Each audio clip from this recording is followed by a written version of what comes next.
আজকে ইমাম হয়ে ছাড়বে ইমাম হয়ে যাবে হাঁটার দিদি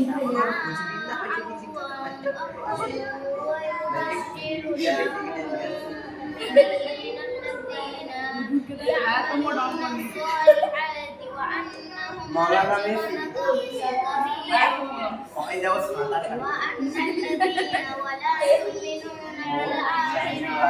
पहली बार मोदी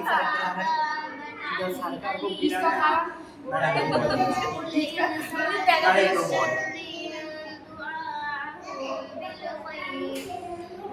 ওদের সাইডে মুখ সাইডে কেন বাড়িতে ছুটোর মতো क्या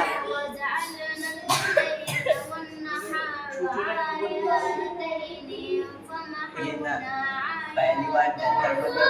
नोटिस में कॉकरोच को दिखाया गया ये वही